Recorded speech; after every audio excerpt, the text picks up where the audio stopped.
up, plant nerds? My name is theoldbushwick and welcome back to yet another video. So what I have here is my variegated ivy plant. I'm not entirely sure what this video is going to be, but for some reason I was just really compelled to share with you guys the progress that I've had on this plant. Now, quick details, I've had this ivy for roughly about, I want to say, half a year, so about like 6 to 7 months or so. I don't quite remember where I got it from, but when I did get it, it was definitely much smaller than this. The spread was not nearly as wide. So from this position, the camera isn't really capturing the entire spread of the leaves or of the plant. So I'm gonna go ahead and move the tripod back just a bit for you guys to check it out. Here, one of the branches standing up, as you guys can see, it is pretty tall. That bounce was crazy. Now, some quick facts about the ivy. First and foremost, this is one of the craziest plants when it comes to your pet, so make sure that your pet stays far away from this. This is a plant that may leave your pet, so your dog or your cat or whatever it may be, I don't know, your dinosaur, extremely sensitive and possibly allergic to this. Now, as for watering and how I take care of the plant, I usually wait until the soil dries out, but not entirely. I don't wait for the soil to become bone dry. I just do my little finger test, and when I sense that the top 2 to 3 inches of the soil are dry, that's usually when I go ahead and I water it. And I make sure to water it very thoroughly so that the water eventually comes out of the drainage holes here. Now, I do have this plant set up in a plastic pot, which really helps with ensuring that the water stays and maintains in the pot for as long as possible and that it doesn't evaporate out as soon as I water it. As you guys can see, the variegation is real. It's super beautiful here. And just a quick tidbit, the newer the leaf is, usually the lesser the variegation is going to be, but as it matures, it gets much more present. So right here, you can see there's a little bit of variegation going on, but as the leaf becomes older, this variegation that's happening here at the edges of the leaf will actually start to become much more white.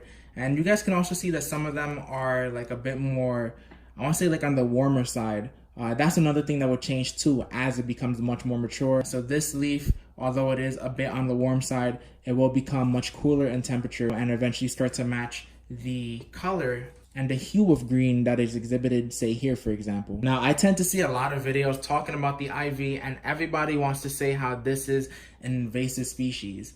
And they proceed to talk about, yeah, it's very invasive, so be careful in your home, I don't think people really understand what the word invasive means. Now, the ivy is an invasive species here in the United States. Now, you may ask yourself, what exactly does that mean? So for a species to be invasive, it means that it is non-native to the specific land that it is currently observed in. So in this case, the United States. This is a plant that's actually found in Europe and in some parts of Asia. I'm not exactly sure where. What scientists mean when they describe the plant as invasive is that it actually outperforms the wildlife. So the other plants that are present, it outperforms them, making competition very fierce, and it usually comes out on top of competition for resources. So that means water, that means coverage, sunlight, anything that a plant would consider a resource. Now, what I've seen a lot of YouTubers mistakenly doing is saying that, be careful when you have this in the house because it is invasive. It really doesn't make any sense to say that, with all due respect to you YouTubers.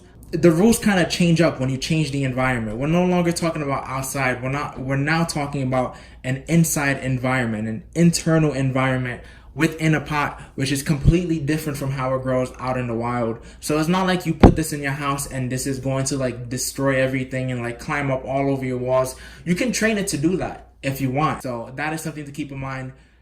The whole invasive thing, like, don't worry about it. Like, when it's inside of your house, if it was as crazy as some of these YouTubers described it, then this plant would be much bigger by now after 6 to 7 months, and it would definitely like have destroyed and completely outcompeted the rest of my plants. It hasn't been detrimental to any of my plants, so I kind of want to like get that out of the way just for any people who have any misconceptions regarding the invasive tag that comes with this plant. Now, another thing regarding the variegation that I want to talk about is that for the leaves to remain variegated and for you to continue receiving variegation on any of the shoots or babies that emerge off of the ivy, is that you want to make sure that you're keeping the plant in bright, indirect light. Although it can technically survive in lower light situations, not exactly like no light, but in some shadier areas in the room, although it can technically survive, you're not going to get variegation as strong as this. In fact, you may start to lose variegation altogether, and you definitely don't want to do that If that does start to happen in your plant,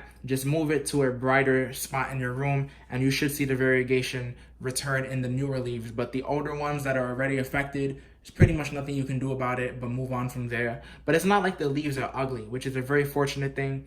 I just feel like the variegation adds like a different layer of beauty to this plant. Final thing about this plant, one of the things I really love about it is that it is similar to other plants, it is an air purifier. So if you have it in your room, it will take a lot of the toxins in the air of your particular room, especially if you're living in a very busy or urban neighborhood, like such as me. I live in New York, so toxins in the air are constant. For situations like that where you have certain toxins in the air, plants such as the ivy will remove the toxins and purify the air for you, which is really dope. But yeah, guys, that's pretty much it.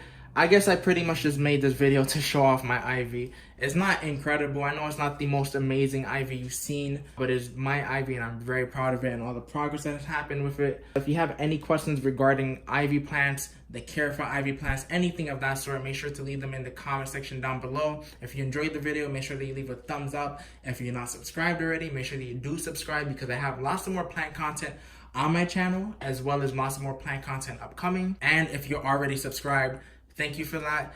More content coming out in the near future. All right, guys, that is pretty much it. Hope you have a good day. Until next time, peace.